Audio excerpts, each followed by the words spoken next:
সুজন বক্তব্য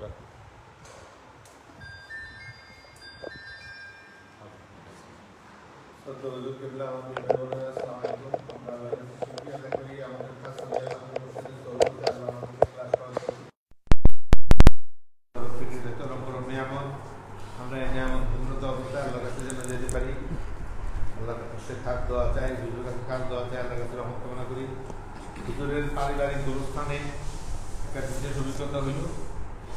ওখানে যাওয়ার সাথে সাথে মনে হচ্ছে যে আমার আপন বাড়ি, আমার আপন জায়গা। এই ফিলিংসটা আমার কোনোদিন হয় নাই। হুজুরের সাথে একবার কবর জিয়ারত করছি, কিন্তু ওই ফিলিংসটা তখন হয় নাই। এবার হুজুরের সাথে যখন গেলাম, গরিব বক্স বলে আমাদের ইয়াতে একটা আছে না, ওই উনার কবরটাও দেখাইলো। এখন মনে হচ্ছে যে আমার কাছে ফিলিংস, আমার নিজস্ব ফিলিংস, আমার মনে হচ্ছে যে আমি ওই যুগে চলে গেছি। গরিব বক্স রহমতুল্লাহ সাথে আমরা আছি, উনার জামানা আছে। উনার কবরটা যে শেপে ছিল, ওই 40 বছর ধরে ওই শেপেই আছে। যা ইয়ে বললো, মাহমুদের ভাই বললো, 40 বছর ধরে ওই শেপে আছে কবরটা, আয়তক্ষেত্রের মতো গর্ত হওয়া। তো যখন মনে করে আবার এদিকে এসে দেখাতে নিল, আমার মনে হচ্ছিল যে এটা আমাদের বাড়ি, মানে এটা যে কবরস্থান এরকম চিন্তা ছিল না। কারণটা আমি বলতে পারবো না। কারণটা একটা যে হুজুরের সাথে থাকতেছি, হুজুরের সাথে মোনাজাত করতেছি, হুজুরের পরিবারের বংশীয় পরিবার সেই কত বছর, 100-200 বছর আগের ঘটনা, সেই অবস্থার মধ্যে আমরা চলে আসছি। মাঠ পাড়ায় চলে আসছি, মাঠও বিরান, ওখানে কোনো চাষবাস নাই। ওই মাঠের একটা সাইডে যায় কবরস্থানটা। হুজুর বললেন যে পাকা করে ফেলবো, এই কবরস্থানের লঙ্কার দিয়ে পাকা করে ফেলবো। যেটা বলতেছিলাম যে এই যে আমার মনে হওয়া, এটা আল্লাহর হস্তে মনে হওয়া। আমার তো ওখানে কোনো চাওয়া পাওয়া নাই, ওখানে কিছুই পাওয়ার আমাদের নাই, আমাদের দেওয়ারও কিছু নেই, পাওয়ারও কিছু নেই। কিন্তু আমাদের চেষ্টা একটা যে হুজুরের সম্মানটা যেন রক্ষা করতে পারি। হুজুর এসে ফাউন্ডেশন দিবে, এক পর্যায়ে মনে হচ্ছে যে রড কাটার লোক নাই, রড কে কাটবে, রড কাটা, রড বাঁধা, এগুলো না হলে করবে কেমন। প্রত্যেকটা কাজে একটা একটা বাধা আসতেছিল। আল্লাহর কাছের মধ্যে বাধাগুলো উল্লঙ্ঘিত হয়ে যাচ্ছিল।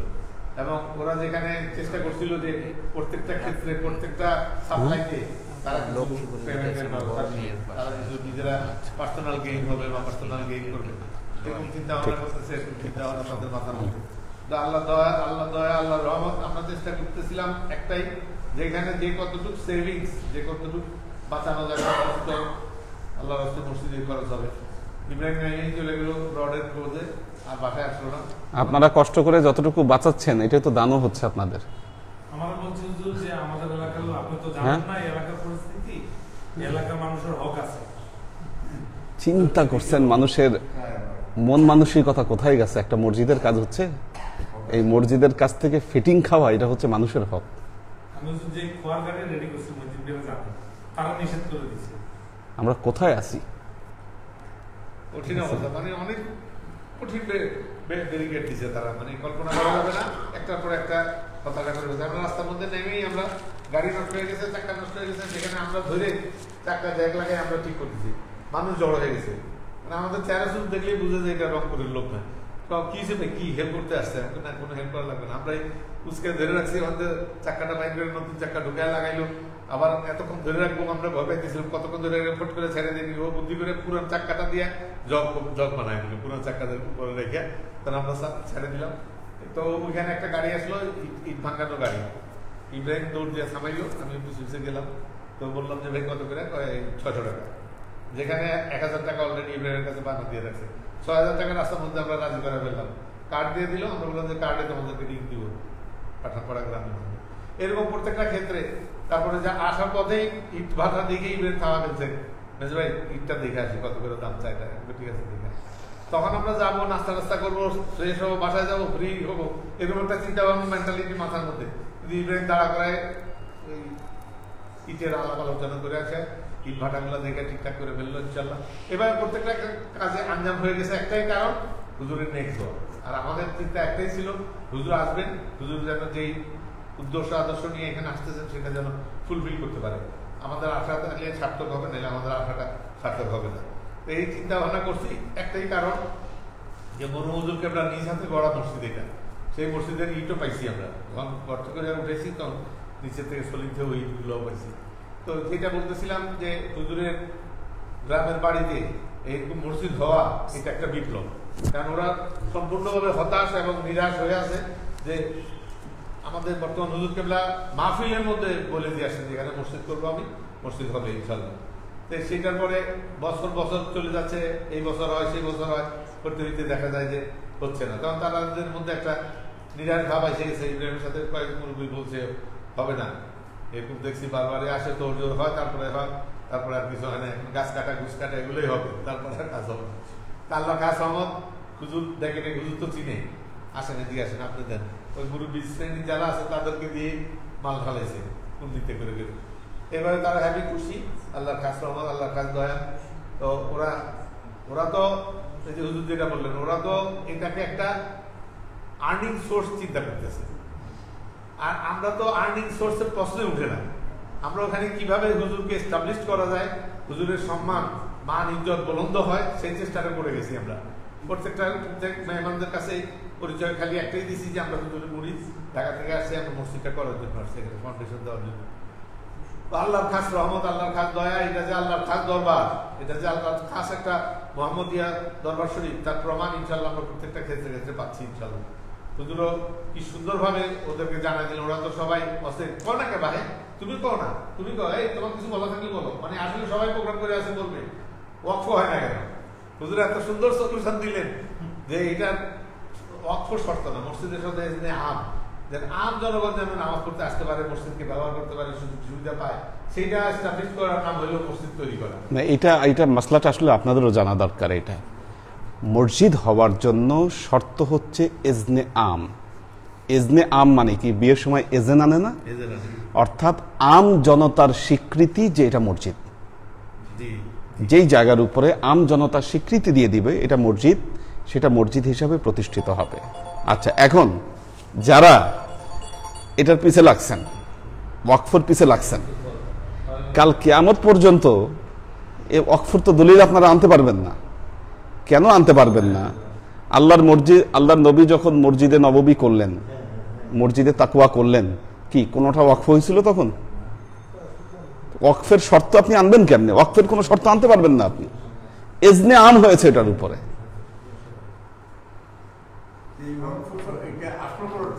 পলিটিক্স, এটা পলিটিক্স। তারপরে ওয়াকফ এটা হচ্ছে সরকারি আইনের বিধান, এটা ধর্মীয় বিধান না, ঠিক আছে? এবং ওয়াকফের কিছু ল আছে, গভর্নমেন্টের কিছু ল আছে যেটা ওয়াকফ দুইভাবে করা যায়। একটা জায়গাকে ওয়াকফ দুইভাবে করা যায়, একটা হচ্ছে ওয়াকফে লিল্লাহ, একটা হলো ওয়াকফে আওলাদ, দুইভাবে, ঠিক আছে? ওয়াকফে লিল্লাহ যেটা, সেটা সম্পূর্ণ গভর্নমেন্টের হাতে চলে যাবে ওই ওয়াকফ করলে, ঠিক আছে? আর যেটা ওয়াকফে আওলাদ করা হয়, ওই জমি যেটা ওয়াকফ হবে সেটা একটা মোতাওয়াল্লি বোর্ডের আন্ডারে সেটা পরিচালিত হবে। কি তা আপনারা যে ওয়াকফ করতেছেন, সেই ওয়াকফ আমরা করব, কিন্তু সেটা ওয়াকফে আওলাদ হবে। কাজে আপনারা যে পলিটিক্সের জন্য ওয়াকফ করে লাফাচ্ছেন আর চানাচুর খাচ্ছেন, লাভ নাই তো। কি ওই চানাচুর ভাজাই খাইতে হবে, আর ওই পিছে পিছে দিয়ে এই ষড়যন্ত্র করে যাবেন, লাভের লাভ কিছু হবে না। একটা পর্যায়ে যখন নিরাশ হবেন, একটু দেখাই এখন মসজিদে আসতেছেন, হয়তো আসবেন না, কিছু আসবেও না, যাবেও না আমাদের, কারণ সেখানে অন্যরকম একটা পরিকল্পনা নিচ্ছি ইনশাআল্লাহ। আপনাদের আসা না যাওয়ায় কিছু হবে না, ঠিক আছে?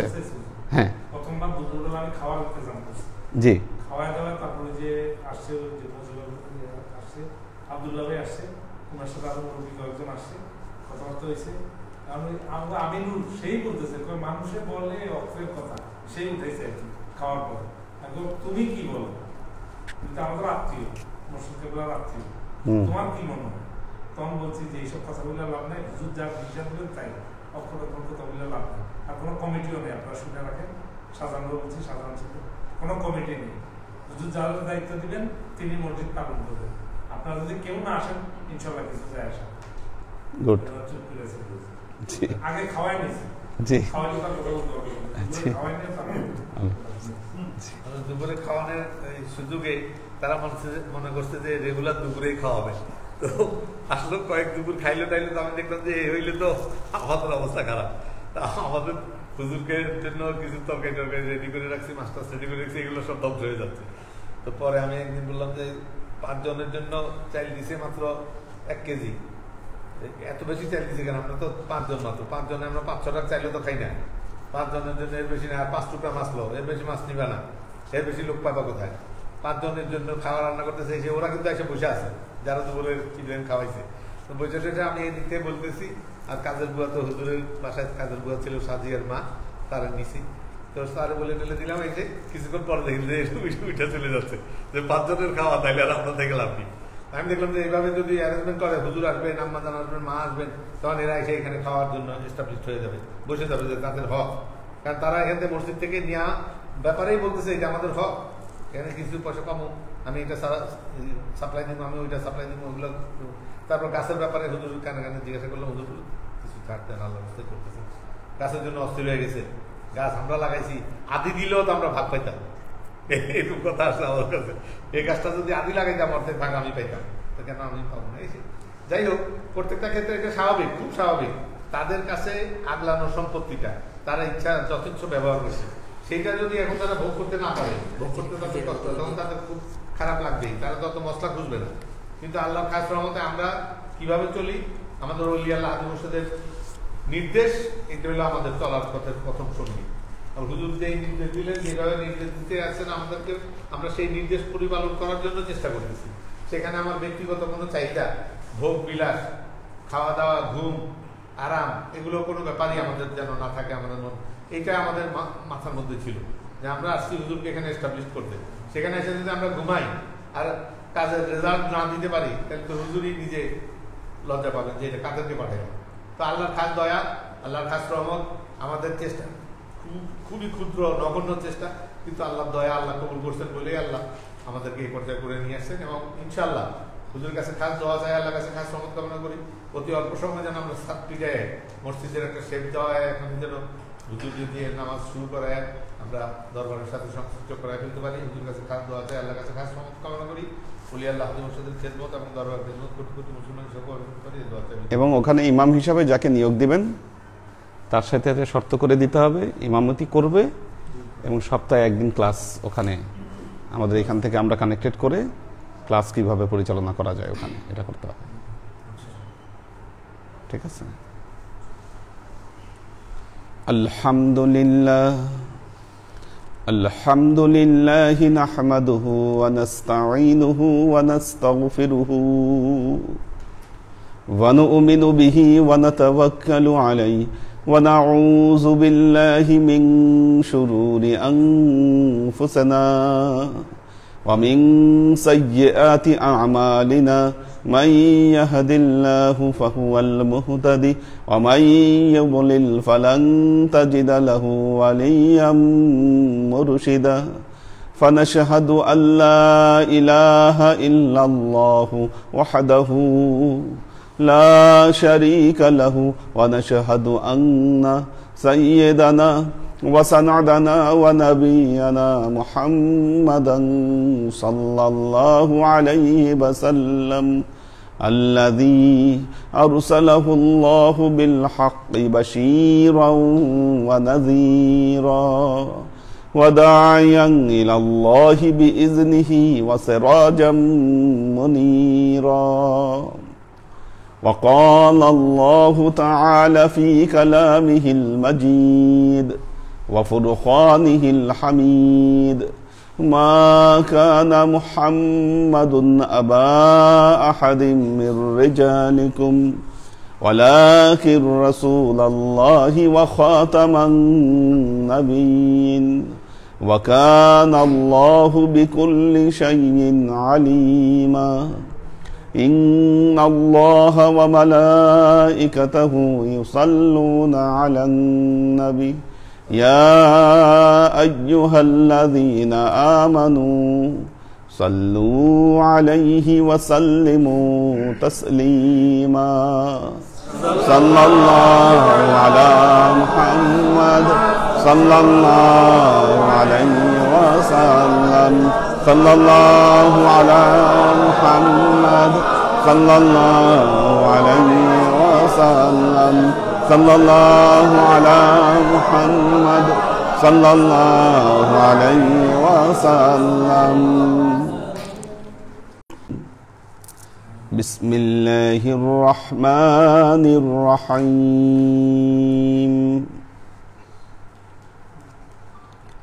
قالوا سبحانك لا علم لنا إلا ما علمتنا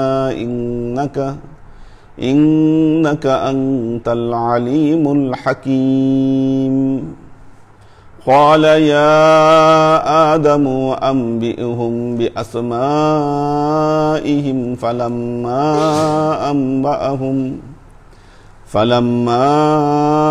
أنبأهم بأسمائهم قال ألم أقل لكم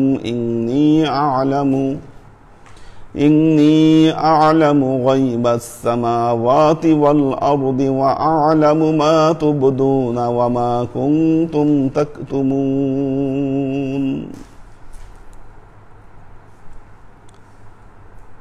সূরা বাকারার 31 এবং 32 নম্বর আয়াত। আমরা ইতিপূর্বে যে আয়াতগুলো পড়েছি তার বক্তব্য ছিল আল্লাহ ফেরেশতাদের কাছে আদমের সৃষ্টি তত্ত্ব জানালেন। ফেরেশতারা আল্লাহর কাছে আর্গু করলো, বলল আল্লাহ কেন এটা সৃষ্টি করতে যাবেন যারা এই পৃথিবীতে ফাসাদ তৈরি করবে? আল্লাহ বললেন ইন্নী আ'লামু মা লা তা'লামুন, আমি যেটা জানি সেটা তোমরা জানো না। কি জানেন আল্লাহ? কিছু বলেন নাই। এরপরের আয়াতে 30 নম্বর আয়াতে হযরত আদমকে আসমা শিক্ষা দিলেন। কোন আসমা শিক্ষা দিলেন এটা নিয়ে অনেক মতভেদ রয়েছে, বিষয় নিয়ে ডিটেল আলোচনা করা হয়েছে যে কোন আসমাগুলো শিক্ষা দিলেন। আল্লাহ ডাইরেক্ট শিক্ষা দিয়েছেন। তো এবং ফেরেশতাদের সামনে নিয়ে আসলেন আদমকে। ফেরেশতাদেরকে বললেন তোমরা যদি পারো এই ইসমে আজমগুলো, এই এসএমগুলো তোমরা আমাকে বলো। ফেরেশতাদেরকে জানতে চাইলেন, উত্তর এখনো দেয়নি ফেরেশতারা। এর পরের আয়াতে উত্তর দিচ্ছে ফেরেশতারা। তারা উত্তর কি দিল? ক্বালু সুবহানাকা লা ইলমা লানা ইল্লা মা আল্লামতানা ইন্নাকা আনতাল আলিমুল হাকীম। ফেরেশতারা বলল, ক্বালু, তারা বলল, সুবহানাকা, হে আল্লাহ, আমরা আপনার পবিত্রতা জ্ঞাপন করছি।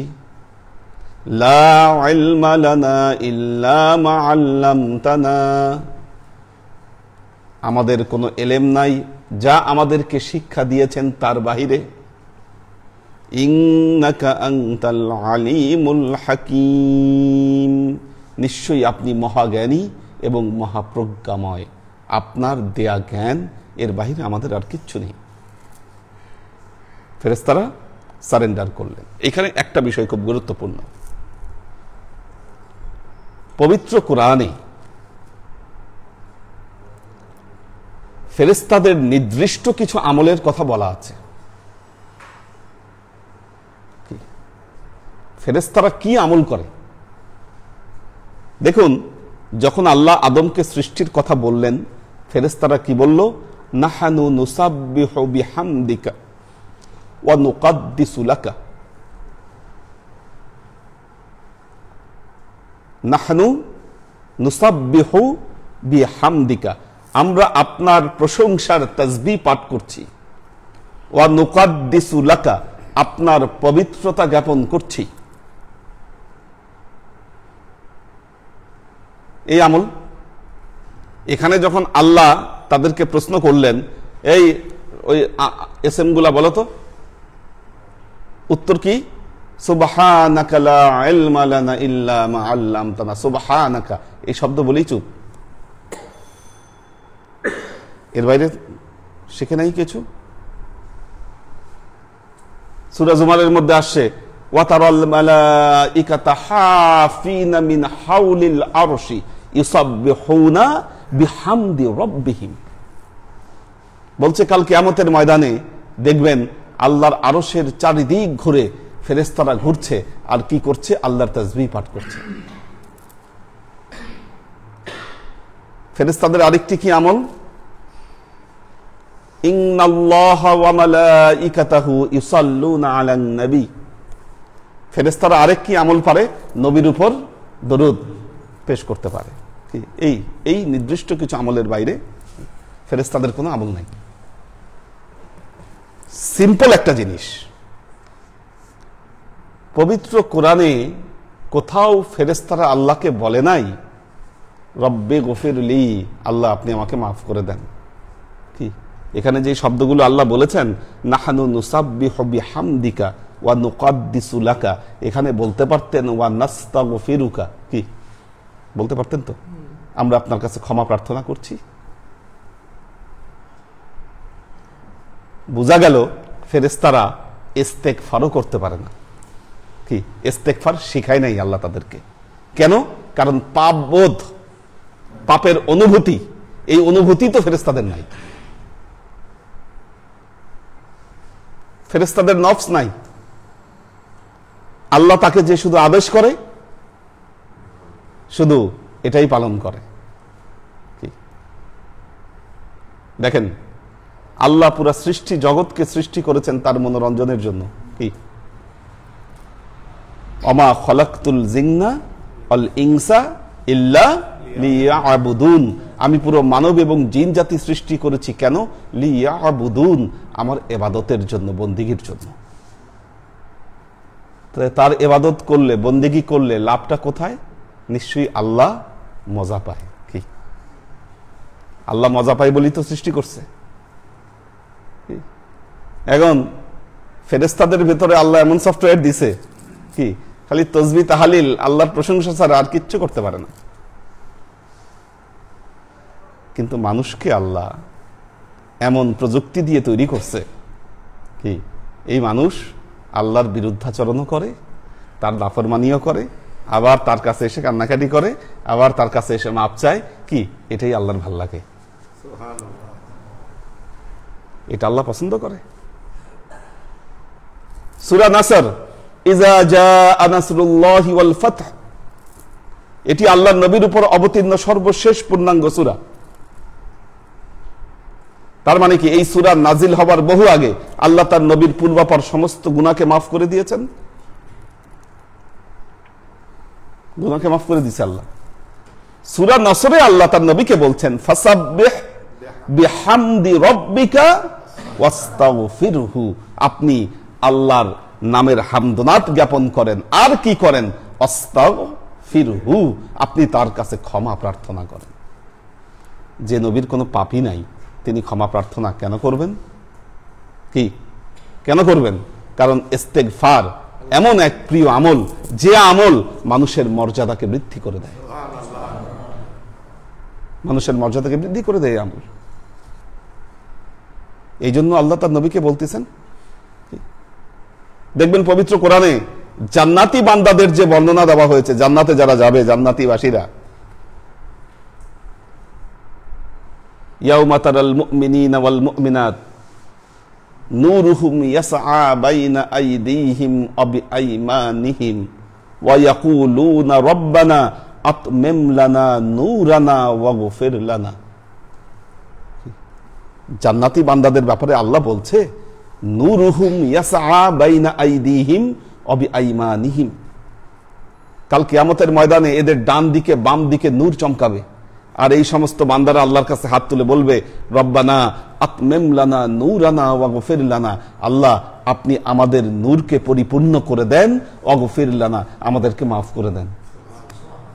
যে বান্দা জান্নাতে চলে গেছে, জান্নাতের টিকিট পেয়ে গেছে, সার্টিফিকেট পেয়ে গেছে, সে আল্লাহকে বলতেছে রব্বানা আতমিম লানা নূরানা ওয়াগফির লানা, আল্লাহ আপনি আমাদেরকে মাফ করে দেন।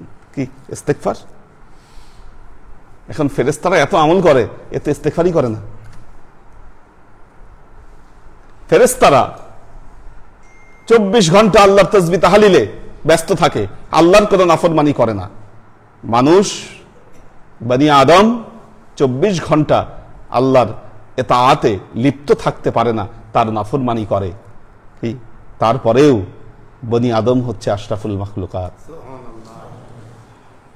আল্লাহ এর সম্মান ঊর্ধ্বে তুলে ধরেছেন।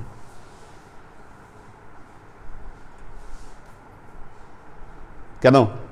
কারণ বনি আদমকে আল্লাহ এমন কিছু শিক্ষা দিয়েছেন যেই শিক্ষা কি পৃথিবীর আর কাউকে দেন নাই। যখন আল্লাহ ফেরেশতাদেরকে প্রশ্ন করলেন, ফেরেশতাদের উত্তর হলো সুবহানাকা লা ইলমা লানা ইল্লা মা আল্লামতানা ইন্নাকা আনতাল আলিমুল হাকিম। এরপর কি হলো? আদমের কাছে আসলেন আল্লাহ। এবার আদমের পাঠ। قال يا آدم أنبئهم بأسمائهم قال আল্লাহ বললেন ইয়া আদামু, হে আদম, আম্বিউহুম বিআসমাইহিম, হে আদম তুমি তাদেরকে ওই নাম সমূহকে প্রকাশ করে দাও। ফালাম্মা আম্বাআহুম বিআসমাইহিম, যখন আদম তাদের কাছে এই নামগুলোকে প্রকাশ করে দিল, এরপর আল্লাহর উত্তর আসতেছে কি?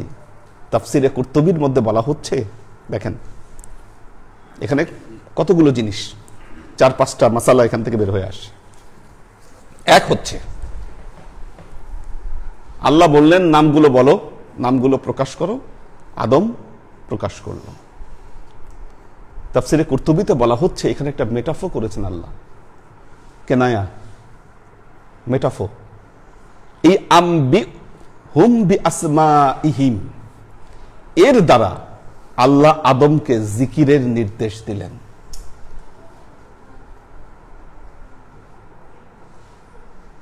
কি করলেন? জিকিরের নির্দেশ দিলেন। যখন আদম জিকির শুরু করলো, কি জিকিরের একটা হালত আছে, জিকিরের হাল ফেরেশতারা বুঝে না, ওইটা একেবারে বান্দা এবং আল্লাহর সাথে ডাইরেক্ট কানেক্টেড। ফেরেশতারা শরীয়ত বুঝে, মারেফতের খবর নাই তাদের। কি যেটা প্রকাশ করতেছেন সেটা জানে, যেটা প্রকাশ করছেন সেটা জানে, যেটা আপনি প্রকাশ করেন না সেটা ফেরেশতারা জানে না। আল্লাহর উত্তরের মধ্যে এই বিষয়টা স্পষ্ট হয়ে যাচ্ছে। আল্লাহ যে উত্তর দিচ্ছেন এটার মধ্যে বিষয়টা স্পষ্ট হচ্ছে।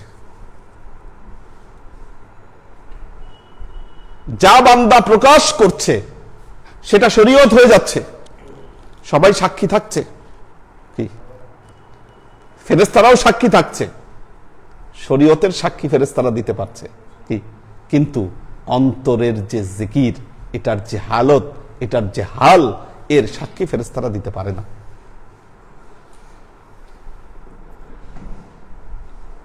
আল্লাহ তো ফেরেশতা এখানে নিয়োজিত করে দিচ্ছে। কি এই জন্য মনে রাখবেন বিচার আপনার শরীয়তের উপরে হবে। বিচার শরীয়তের উপরে হবে। দুনিয়ার যত বিচার আপনি করবেন সেটা শরীয়তের উপর নির্ভর করে হবে। মারেফতের পুরস্কার আল্লাহ নিজ হাতে বান্দাকে দান করবেন। ইলমে ইরফানের পুরস্কার আল্লাহ নিজ হাতে বান্দাকে দান করবেন। কারণ ওই খবর শুধু বান্দা আর আল্লাহ ছাড়া কি আর পৃথিবীর কেউ ওটা সম্পর্কে জ্ঞাত নন।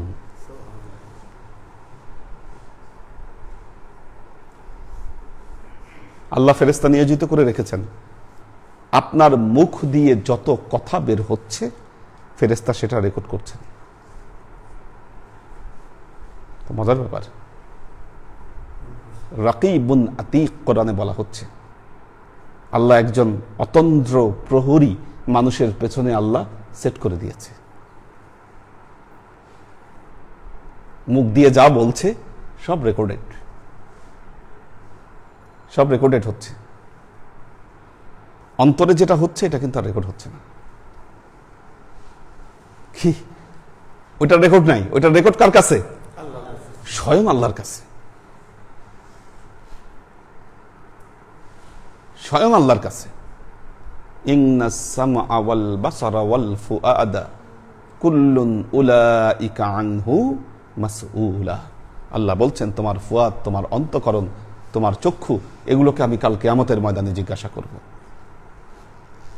এজন্য বলা হয়, দেখেন আল্লাহ নবী একটা কথা বলেছেন, মান আযমানা লি মা বাইনা লিহিয়াইহি ওয়া মা বাইনা রিজলাইহি আদমান লাহুল জান্নাহ। যে ব্যক্তি তার লজ্জা স্থান এবং মুখকে আমার কাছে জিম্মা দিবে, আমি তার জন্য জান্নাতের জিম্মাদার হব। মারাত্মক ব্যাপার তো এটা।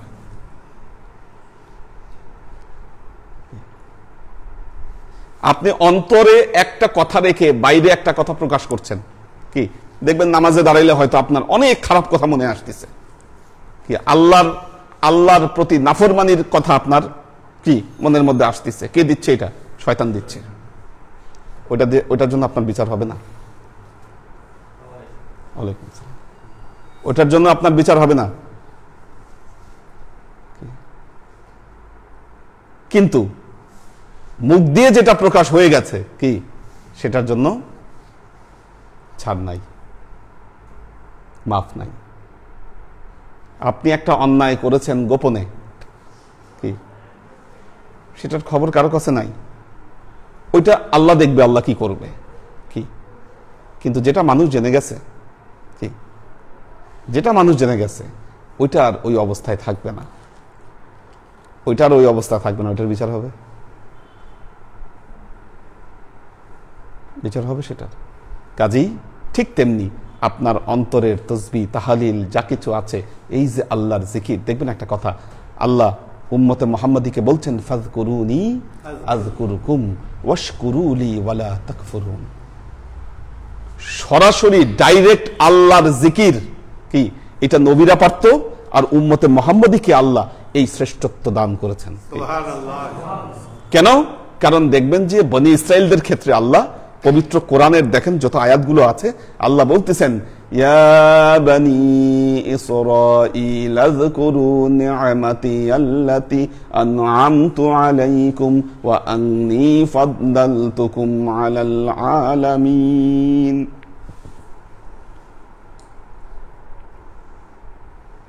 বলছেন কি? ইয়া বনি আদম, ইয়া বনি ইসরাঈল আযকুরু নি'মাতি আল্লাতী আন'আমতু আলাইকুম। হে বনি ইসরাইল, তোমরা ওই নিয়ামতের জিকির করো যা আমি তোমাদের উপর অবতীর্ণ করেছি।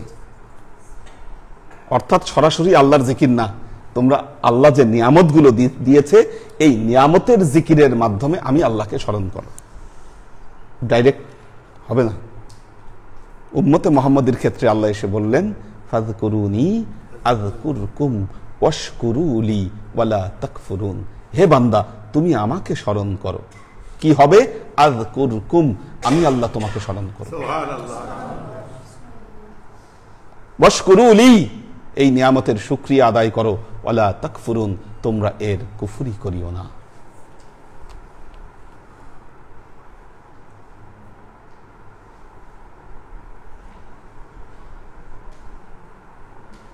আল্লাহর আশিক ও সালেক বৃন্দ,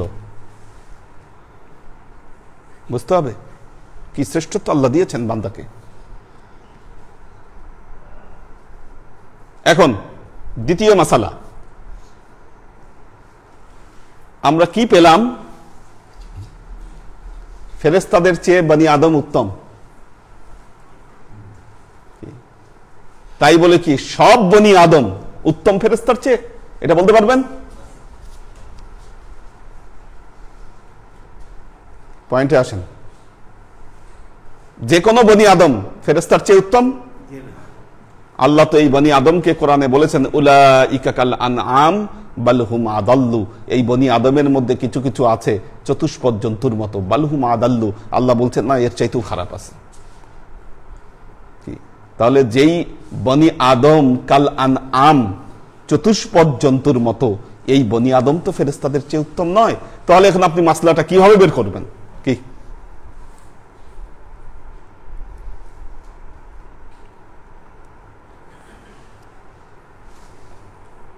শুনেন মনোযোগ দিয়া, 10 মিনিট নিব ক্লাস, আমার একটা আছে, চোখ খোলা রাখবেন 10 মিনিট, কি ঘুমাবেন না। খুব গুরুত্বপূর্ণ মাসালা এটা। সব বনি আদম তো ফেরেশতার চেয়ে উত্তম নয়? দেখুন তাফসিরের এবারতে স্পষ্ট বলা আছে ফেরেশতাদের মধ্যে কিন্তু নবী ছিল। হ্যাঁ, আল্লাহ ফেরেশতাদের মধ্যে নবী পাঠিয়েছেন, কোরআনের আয়াত দ্বারা প্রমাণিত। ফেরেশতাদের মধ্যে আম্বিয়া পাঠিয়েছেন আল্লাহ। ফেরেশতাদের হেদায়েত করা লাগবে না, পাঠিয়েছেন আল্লাহ আম্বিয়া ফেরেশতাদের মধ্যে। ফেরেশতাদের মধ্যে আল্লাহ আউলিয়াও পাঠিয়েছেন, আউলিয়াও পাঠিয়েছেন। ফেরেশতাদের মধ্যে সাধারণ ফেরেশতাও আছে। ফেরেশতাদের মধ্যে আবার মর্যাদার মধ্যে পার্থক্য আছে। উলু আজনিহাতিন মাসনা ওয়া সুলাসা, কি ফেরেশতাদের পাখা আছে, কারো 2টা পাখা, কারো 4টা পাখা, 3টা পাখা, এরকম কি পাখারও বেশি বেশি পাখাও আছে ফেরেশতাদের। মর্যাদার দিক থেকে সব ফেরেশতা এক নয়, একটু পার্থক্য রাখছেন আল্লাহ। তো দেখেন ফেরেশতাদের মধ্যে যিনি নবী আর মানুষের মধ্যে যিনি নবী, এই দুয়ের মধ্যে মানুষের মধ্যে যিনি নবী ওই নবীর মর্যাদা বেশি। মানুষের মধ্যে যিনি আউলিয়া আল্লাহর ওয়ালি, ফেরেশতাদের মধ্যে যিনি আল্লাহর ওয়ালি, কি ফেরেশতাদের আল্লাহর ওয়ালির চাইতে মানুষের মধ্যে যিনি আল্লাহর ওয়ালি তার মর্যাদা বেশি। তাহলে এখন সাধারণ ফেরেশতার সাধারণ মানুষ, কি সাধারণ ফেরেশতা এবং সাধারণ মানুষ, খুব খেয়াল করে শুনেন, তাহলে কি সব সাধারণ ফেরেশতার চেয়ে সব সাধারণ মানুষের মর্যাদা বেশি? তাহলে কাদের মর্যাদা বেশি? কোন মানুষের? কি নট সব মানুষের, কোন মানুষের? কারা তারা? যারা আল্লাহর জিকিরে লিপ্ত হয়। কি যারা আল্লাহর জিকিরে লিপ্ত হয়। আল্লাহ বলেছেন যে বান্দা আমার দিকে 1 বিঘত অগ্রসর হয় আমি তার দিকে 2 বিঘত অগ্রসর হই। যে আমার দিকে 1 হাত অগ্রসর হয় আমি সেই বান্দার দিকে 2 হাত অগ্রসর হই। যে বান্দা আমার দিকে হেঁটে হেঁটে অগ্রসর হয় আমি সেই বান্দার দিকে দৌড়ায় অগ্রসর হই। যে বান্দা আল্লাহর দিকে এভাবে অগ্রসর হচ্ছে কি ওই বান্দার মর্যাদা অবশ্যই ফেরেশতাদের চাইতে বেশি। وقال رسول الله صلى الله عليه وسلم من سلك طريقا ان تطلب فيه العلم فقد سلك طريقا من طرق الجنه। আল্লাহ নবী বলছেন যে ব্যক্তি মান সালাকা তারিকান একটা রাস্তা অবলম্বন করলো, কেন? আন তাতলুবু ফিহিল ইলমা, ওই রাস্তায় গিয়ে সে আল্লাহর ইলম অর্জন করবে। ফাকাদ সালাকা তারিকাম মিন তুরুকিল জান্নাহ, ওই ব্যক্তি যেন জান্নাতের রাস্তায় হাঁটতে শুরু করলো। ওই ব্যক্তির মর্যাদা কি? ইন্নাল মালাইকাতা লাতাজাউ আজনিহাতিহা রিজাল্লিত তালিবিল ইলমি, এই তলেবে ইলমের সন্তুষ্টির জন্য আল্লাহর নূরের ফেরেশতারা এদের পায়ের নিচে নূরের পাখাগুলোকে বিছায় দেয়। কোথায় মর্যাদা দেখেন। একজন বান্দা যখন একটা সালেক হয়ে যায়, কি মান সালাকা তারিকান, একটা তরিকার সালেক যখন হয়ে যায়, কেন? আন তাতলুবু ফিহিল ইলমা, সে জ্ঞান অর্জন করবে, তার মর্যাদা কোথায় চলে যায়? 1 নম্বর মর্যাদা ফাকাদ সালাকা তারিকাম মিন তুরুকিল জান্নাহ, সে যেন জান্নাতের পথে হাঁটতে শুরু করে। এবং ফেরেশতারা তাদের পায়ের নিচে পাখা বিছায়ে দেয়। কাজেই সবার মর্যাদা সমান নয়। কি যারা ক্লাস করতেছেন আর যারা ক্লাস করেন না উভয়ের মর্যাদা সমান নয়। কি হাল ইয়াস্তাবিল্লাযীনা ইয়ালামুনা ওয়াল্লাযীনা লা ইয়ালামুন, যারা জানে আর যারা জানে না তারা কি সমান হতে পারে? আল্লাহ বলতেছে কোরআনে, হাল ইয়াস্তাবিল্লাযীনা ইয়ালামুনা ওয়াল্লাযীনা লা ইয়ালামুন, যারা জানে আর যারা জানে না তারা কি এক হতে পারে? কাজেই যারা তরিকার সালেক, যারা আল্লাহর জিকির করেন, অবশ্যই তাদের মর্যাদা ফেরেশতাদের উপরে। এই আয়াত হচ্ছে তার প্রমাণ।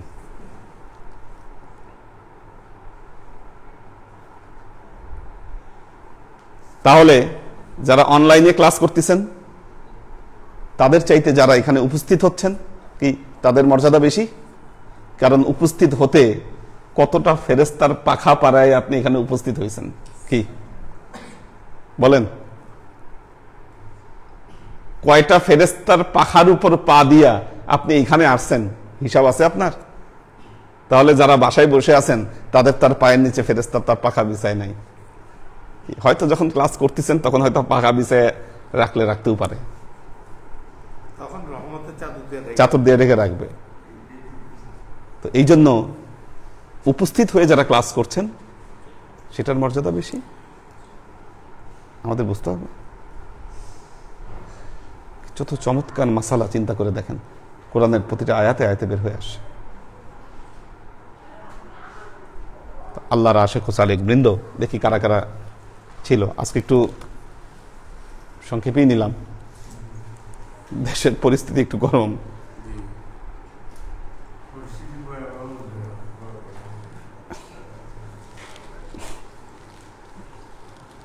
মানুষ কাবা ঘরে এখন স্ট্যাচু বানিয়ে দিচ্ছে, কি অবস্থা! আল্লাহ মাফ করুন। আকল মানুষের কোন জায়গায়, আমি এটা যদি চিন্তা করি, যেই লোকটার গায়ে পাঞ্জাবি, মাথায় মুখে দাঁড়িয়ে আর মাথায় টুপি, সে টেলিভিশনে দাঁড়ায় বলতেছে কাবা ঘর একটা স্ট্যাচু। জাহেলের তো একটা সীমা থাকে, তো তাই বলে এত জাহেল।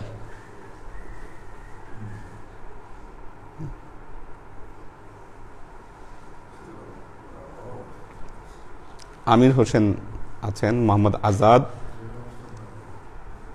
মোহাম্মদ মারুফুর রহমান সালাম জানিয়েছেন, মোহাম্মদ আজাদ সালাম জানিয়েছেন,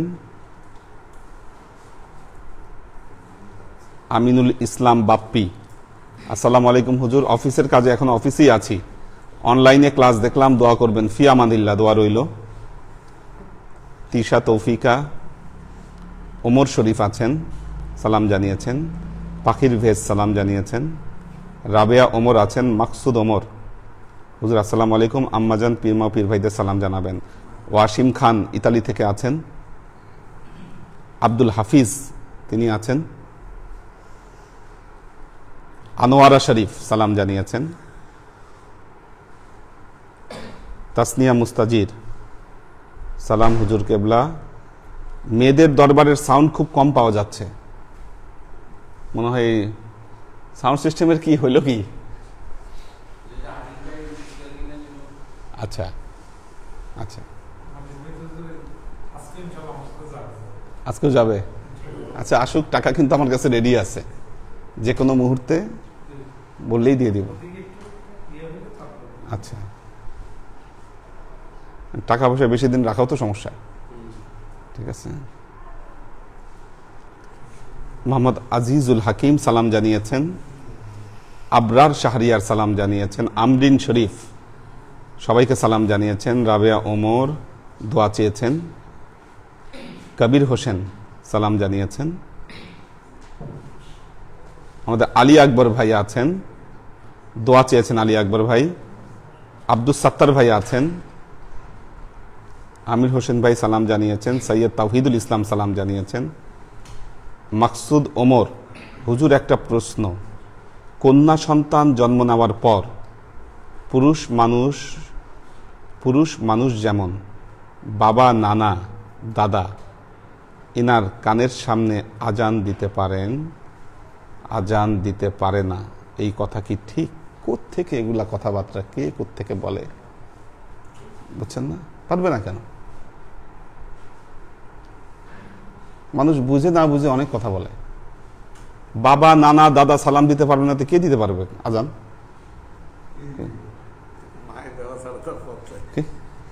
কোন ধরনের কথাবার্তা? ঠিক আছে, বাবা, নানা, দাদা ইনারা বলে কানের সামনে আজান দিতে পারবে না, পারবে না, মশলা। ঠিক আছে, ঘটনা হলো যিনি রায় দিচ্ছেন, মাসলা বলতেছেন, আমাদের সবাই মুফতি, এখন ঘরে ঘরে মুফতি হয়ে গেছে, ইউটিউব ঘাইটা মুফতি হয়ে গেছে। সমস্যা হয়েছে এখানে, ইউটিউবের মুফতি, গুগল ঘাইটা মুফতি, উদ্ভট কথাবার্তা, মনে যা আসতেছে একটা বলে দিচ্ছে। সেই জন্য এত দুরবস্থা আমাদের।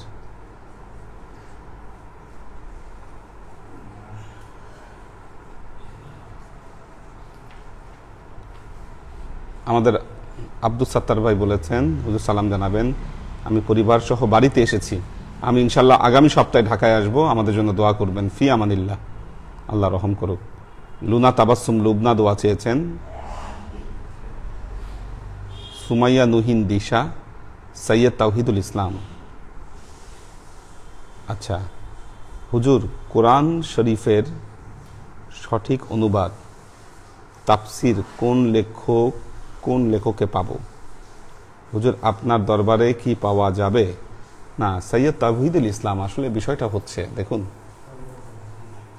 যখন এক ভাষা থেকে আরেক ভাষায় 100% ট্রান্সলেট করা সম্ভব না, ট্রান্সলেশন করা সম্ভব না, বিশেষ করে বিভিন্ন ফার্সি এবং উর্দু বইয়ের যে ট্রান্সলেশন যেগুলো বাজারে আছে, কি যে ভয়াবহ অবস্থা সেগুলার, অর্থাৎ মূল বইয়ের সাথে ট্রান্সলেশনে কোনো মিল নাই। যেমন একটা বইয়ের উদাহরণ দেই, তাজকিরাতুল আম্বিয়া, তাজকিরাতুল আউলিয়া, বইয়ের লেখক হচ্ছেন ফরিদউদ্দিন আত্তার, ইরানের। তো এই বই আমাদের বাংলা বাজারে অহরহ পাওয়া যায়, তাজকিরাতুল আম্বিয়া। ফরিদউদ্দিন আত্তারের ইন্তেকালের 100 বছর পর আল্লাহর যে ওলি জন্মগ্রহণ করছে, তার জীবনীও এই তাজকিরাতুল আউলিয়ার মধ্যে আছে। মানে মূলের সাথে এই কিতাবের কোনো মিল নাই। এই উপমহাদেশে এলমে মারেফতের উপর লেখা সর্বপ্রথম বইয়ের নাম হচ্ছে কাশফুল মাহজুব, আলী হাজভিরির লেখা এই বই। তো বাংলা বাজারে এটারও অনুবাদ পেয়েছি, 100 পৃষ্ঠার, ধরেন 100 কি 120 পৃষ্ঠা বইটা, অথচ মূল বই 1000 পৃষ্ঠা। কাশফুল মাহজুব আমার কাছে আছে, মূল পার্সিয়ান, 1000 পৃষ্ঠার বই, অনুবাদ করছে 120 পৃষ্ঠা, যা মনে চাইছে তাই লেখছে। ইমাম গাজ্জালির যে বইগুলার অনুবাদ বাজারে আছে, আরো দুরবস্থা। হ্যাঁ, মানে যেখান থেকে যা পাইছে অনুবাদ তো দূরে থাক,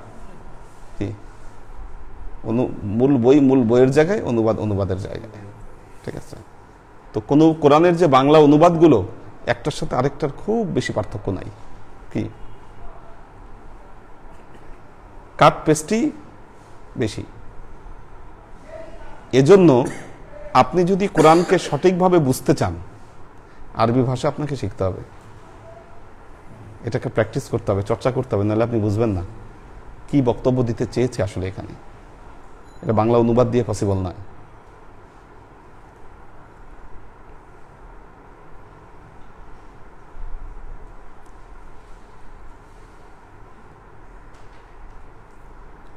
আচ্ছা, তো উনি বলেছেন আপনি যেটা নাম বলবেন সেটা কিনবো। আপনি মারিফুল কোরআনটা দেখতে পারেন,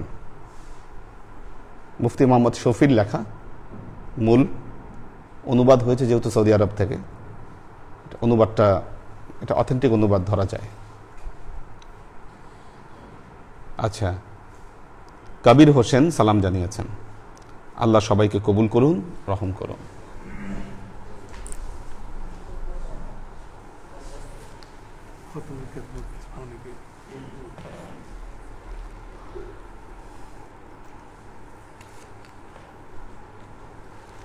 اللهم آمين.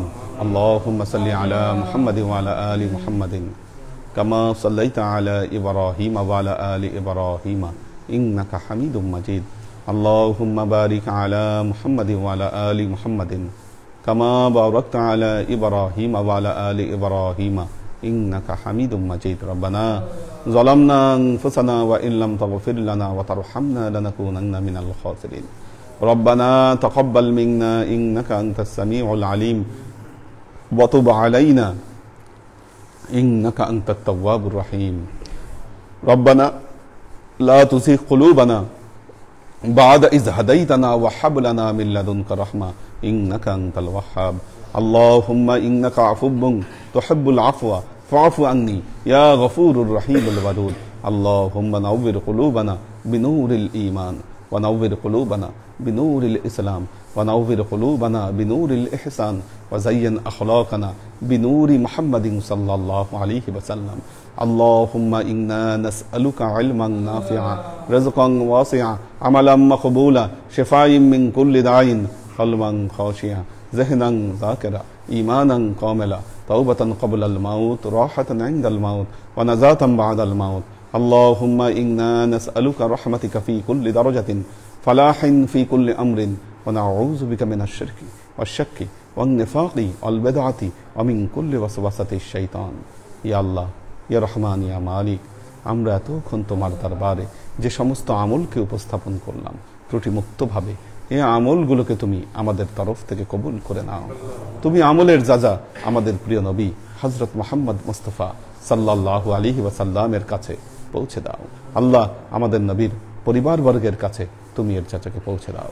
এই দুনিয়ার সমস্ত আম্বিয়াই কেরাম, সাহাবাই কেরাম, তাবেঈন, তাবেঈন, ওয়ালি আউলিয়া, গাউস কুতুব, আমাদের মা বাবা, ভাই বোন, আত্মীয় স্বজন, এই দরবার থেকে যত পীর ভাই বোন চলে গেছে সবার রুহে আল্লাহ তুমি এর চাচাকে পৌঁছে দাও। আল্লাহ, তুমি তোমার হাবিবের ওসিলায় আমাদের সবাইকে কবুল ও ক্ষমা করে দাও। আমাদের জীবন থেকে সমস্ত অভাব, অভিযোগ, বালা, মুসিবত, দুঃখ, কষ্ট, রোগ শোককে দূরীভূত করে দিয়ে দৃঢ় হস্তে তোমার দ্বীনের খেদমতের তৌফিক তুমি আমাদেরকে দান করো।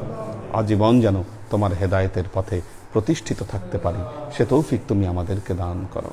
সুবহান রাব্বিকা রাব্বিল ইজ্জাতি আম্মা ইয়াসিফুন, সালামুন আলাল মুরসালিন, ওয়ালহামদুলিল্লাহি রাব্বিল আলামিন। ওয়াজআল আখিরু কালিমাতিনা ইনদাল মাউত লা ইলাহা ইল্লাল্লাহ মুহাম্মাদুর রাসূলুল্লাহ সাল্লাল্লাহু আলাইহি।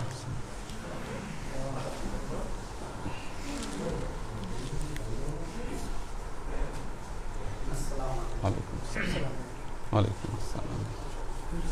জি,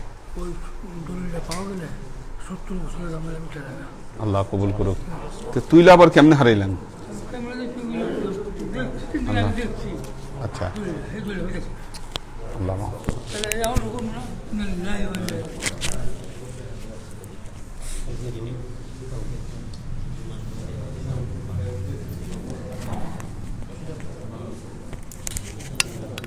শেষ হয়নি লাইভ, এই যে মোনাজাত শেষ হয়নি তো।